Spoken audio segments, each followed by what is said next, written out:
Happy game day, everyone, and welcome into Cincinnati Bengals Talk. I'm James Rapien of allbengals.com. Make sure you hit that subscribe button and join the 41,000 plus that have subscribed to CBT. Thank you for doing that. And let's get into a game that is huge. It's huge for the Vikings at 7-6. It's huge for the Bengals, who are 7-6, and there's about 52 other teams in the AFC that have the same record. Okay, exaggerating. It's six teams with a 7-6 record. But this Bengals team, they need every win they can get. And I think 3 of 4 will be good enough, if I had to guess, to get them in. There are scenarios where it isn't good enough, but I do think if the Bengals get to 10 wins, that will be good enough. A quick note that I will update you on when inactives come out at 11:30 at allbengals.com. Jackson Carman, Drew Sample, both officially questionable. They were put on the injury report due to an illness. Not sure what it is. The Carman one, it's not a huge deal. It's not like he takes a lot of snaps. The Drew Sample one, if he can't play today, that is a very big deal because the Bengals have relied on his pass blocking. They've relied on him, sometimes even in the backfield as a pass blocker. It's certainly a run blocker as well.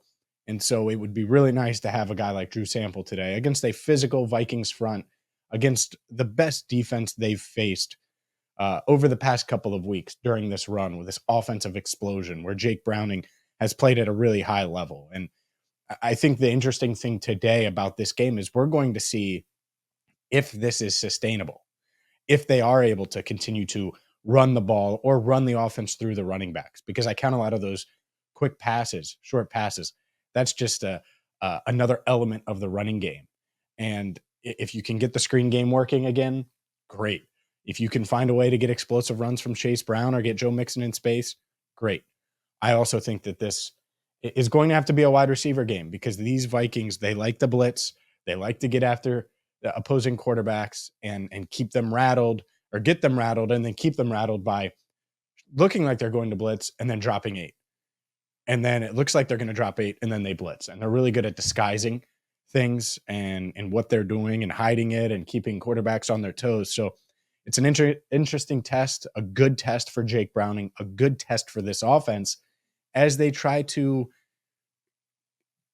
I don't want to say carry, but the past couple of weeks they've had to carry a bit. And certainly in that Jacksonville game, they won because of their offense. Last week was just a complete team win over the Colts. But this defense, that's where the offense has gotten a ton of focus. This defense needs to show up today. You're going up against Nick Mullins.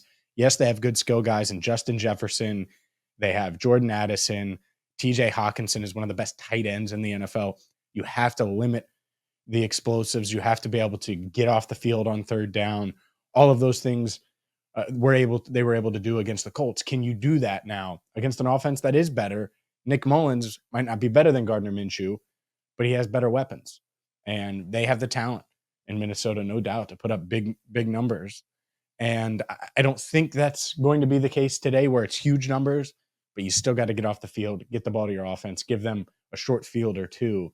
And I know they only scored 3 points, but, and I tried to say this early in the week, they scored 3 points last week and they beat the Raiders. The Raiders didn't score last week.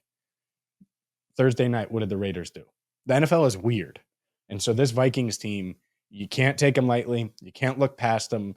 They are, even though they've had quarterback issues, they are really talented. They're getting Justin Jefferson back. The defense is arguably the best defense Jake Browning has played this season, including Pittsburgh. And so with the road to the playoffs, as tough as it is with all these tiebreakers, you have the Vikings, you have the Steelers, you have the Chiefs, and then you end the regular season with the Browns. You got to get 3 of 4. Today seems like the most winnable of those 4. Got to get this one today. We will have you covered after the game. At least Jesse and I will have our post-game video from Paycor Stadium. I'm headed to Paycor Stadium in like 2 minutes. I just wanted to get this to you as soon as possible. And of course, Andrew Fox-Miller will have you covered after the game with Zach Taylor and what he has to say, Jake Browning, Jamar Chase. We will have it all for you right here on CBT. So for Andrew Fox-Miller, our channel coordinator, I'm James Rapien. Enjoy the game, and we'll talk to you afterwards at Paycor Stadium.